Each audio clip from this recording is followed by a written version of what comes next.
सास बहू के रिश्तों में रोमांच और हास्य। लखनऊ के एक छोटे से मोहल्ले में एक परिवार रहता था। शारदा देवी, उनकी बहू कविता और उनका बेटा अर्जुन।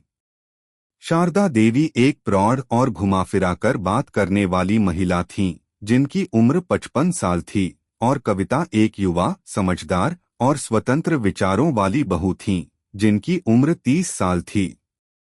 हालांकि दोनों का स्वभाव बिल्कुल अलग था, लेकिन जीवन की छोटी छोटी घटनाओं में दोनों के रिश्ते की कई परतें खुलती रहती थीं। अगर आप अपनी माँ से सच्चा प्यार करते हैं और उन्हें हमेशा खुश देखना चाहते हैं, तो इस चैनल को सब्सक्राइब करें, लाइक करें और इस वीडियो को लास्ट तक जरूर देखें, क्योंकि जल्द ही एक खुशखबरी आने वाली है जो आपके दिल को छू लेगी। आपके हर सपने को पूरा करने में हम हमेशा आपके साथ हैं। अब आगे सुने सास बहू की शुरुआत। कविता ने अपने माता पिता के घर से विवाह के बाद शारदा देवी के घर कदम रखा था। शारदा देवी की आदतें, उनकी बातों का तरीका और उनकी सामान्य दिनचर्या कविता के लिए शुरुआत में बड़ी उलझन का कारण बनी थीं। शारदा देवी का मानना था कि एक घर की गरिमा बहू के हाथों में होती है और वह बहू को सास की तरह प्रशिक्षित करना चाहती थीं। कविता, बेटा, तुमने आज मटर के साथ आलू क्यों नहीं डाला? शारदा देवी ने एक दिन किचन में कविता से पूछा। माँ, मटरालू का क्या तालमेल है? मैंने तो आलू मटर की सब्जी बनाई है, कविता ने हल्के से मुस्कुराते हुए जवाब दिया। अरे, कभी भी मटर अकेले नहीं डाला जाता है। आलू के बिना तो वह स्वाद ही नहीं आता, शारदा देवी ने हल्की सी हंसी के साथ कहा। कविता सिर झुकाए बिना मुस्कुराई। अच्छा माँ, अगली बार आलू भी डाल दूंगी। यह छोटा सा संवाद सास बहू के रिश्ते में एक नई शुरुआत को दर्शाता था। शारदा देवी हमेशा यही चाहती थीं कि कविता उनकी तरह घर का सारा काम बड़े ही मनोयोग से करे।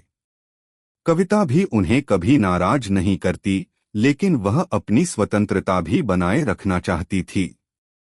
समय के साथ शारदा देवी ने महसूस किया कि कविता अब उनसे कुछ बातें सीखने के बजाय अपने तरीके से काम करना शुरू कर दी है, जिससे उन्हें थोड़ी चिढ़ भी होने लगी थी, लेकिन साथ ही उनकी ममता भी बढ़ रही थी। एक रोमांचक मोड़। एक दिन अर्जुन के ऑफिस में एक बहुत ही बड़ी पार्टी थी, जिसमें शारदा देवी और कविता दोनों को आमंत्रित किया गया था। शारदा देवी बहुत उत्साहित थीं, लेकिन उन्हें चिंता भी हो रही थी कि उनकी बहू कैसी ड्रेस पहनेगी, क्योंकि वह साड़ी की बजाय अक्सर आधुनिक कपड़े पहनती थी। कविता, तुम साड़ी क्यों नहीं पहनती? शारदा देवी ने अपनी बहू से पूछा। माँ, यह पार्टी है और इसमें साड़ी थोड़ी आउटडेटेड लग सकती है, कविता ने बड़े अदब से जवाब दिया।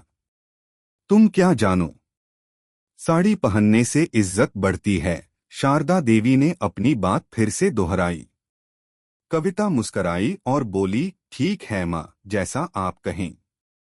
पार्टी में जब दोनों पहुंचे तो शारदा देवी ने देखा कि वहां बहुत सी महिलाएं साड़ी पहने हुए थीं, लेकिन कविता की स्मार्ट ड्रेस ने पार्टी में एक अलग ही रंग भर दिया। शारदा देवी को यह देखकर थोड़ी शर्मिंदगी हुई, लेकिन वे कुछ नहीं बोली। जब सब लोग डिनर के लिए एक साथ बैठने लगे तो शारदा देवी ने कविता से कहा, देखो, यह साड़ी पहनने वाली महिलाएं कितनी सुसंस्कृत दिख रही हैं। कविता ने मुस्कुराते हुए कहा, माँ, अगर हम अच्छे काम करें तो हमारी साड़ी या ड्रेस कुछ नहीं बदलती। हमारा आचरण ही हमारी असली पहचान है।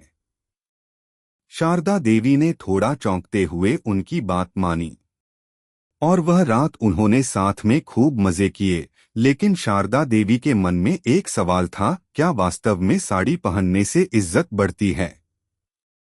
बहू का मुकाबला। वहीं दूसरी ओर कविता ने भी कभी हार मानने का नाम नहीं लिया। एक दिन उसने सोचा कि शारदा देवी को थोड़ा हंसी मजाक में लाने का समय आ गया है। एक शाम जब शारदा देवी बैठी हुई थीं, कविता ने एक खेल शुरू किया। माँ, एक खेल खेलते हैं, कविता ने चहकते हुए कहा। क्या खेल? शारदा देवी ने चौंकते हुए पूछा। आप मुझे 10 सवाल पूछिए और मैं उनका जवाब जल्दी जल्दी दूंगी। अगर मैंने सही जवाब दिया तो आप मुझे 100 रुपए देंगी, कविता ने शरारत से कहा। क्या तुम मुझे चक्कर में डाल रही हो? शारदा देवी ने हंसी के साथ कहा। ठीक है, खेल खेलो। तो खेल शुरू हुआ। शारदा देवी ने पहला सवाल पूछा, अगर हमारी कॉलोनी में 2 महीने तक पानी का संकट हो तो क्या करेंगे? कविता ने तुरंत कहा, माँ, हम घर में एक वाटर टैंक लगा लेंगे और सारा पानी इकट्ठा कर लेंगे। सही, शारदा देवी ने माना और अगले सवाल की ओर बढ़ी। कई सवालों का जवाब कविता ने सही दिया और शारदा देवी को थोड़ा सा झुकना पड़ा।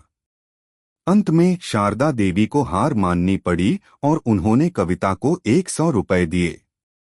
अब तुम पर सास का हिसाब चुकता, शारदा देवी ने हंसी में कहा। कविता भी हंसी से लोटपोट हो गई। माँ, आपने कभी नहीं सोचा था कि आप इतनी जल्दी हार जाएंगी। अंत में समय के साथ सास बहू के रिश्ते में प्यार और समझ दोनों बढ़ने लगे थे।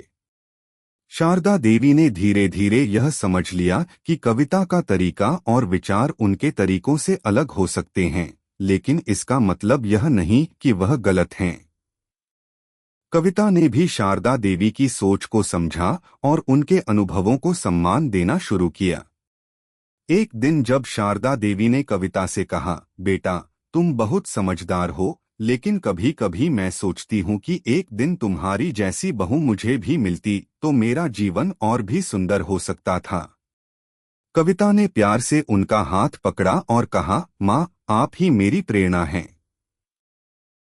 और मैं यही चाहती हूँ कि हम दोनों साथ मिलकर घर में शांति और प्रेम बनाए रखें। सास बहू के रिश्ते में अब न केवल रोमांच था, बल्कि एक गहरी मित्रता भी बन चुकी थी। उनकी हंसी ठिठोली और एक दूसरे से सीखी गई बातें उनके रिश्ते को और भी मजबूत बनाती थीं। अब शारदा देवी भी यह समझ गई थीं कि रिश्ते तभी मजबूत होते हैं जब आप एक दूसरे की सीमाओं को समझते हैं और उन्हें इज्जत देते हैं। अगर आपको हमारे वीडियो पसंद आए तो कृपया चैनल को सब्सक्राइब करें, लाइक करें और अपने विचार कमेंट में जरूर साझा करें। आपका सपोर्ट हमें और भी बेहतरीन कंटेंट बनाने की प्रेरणा देता है।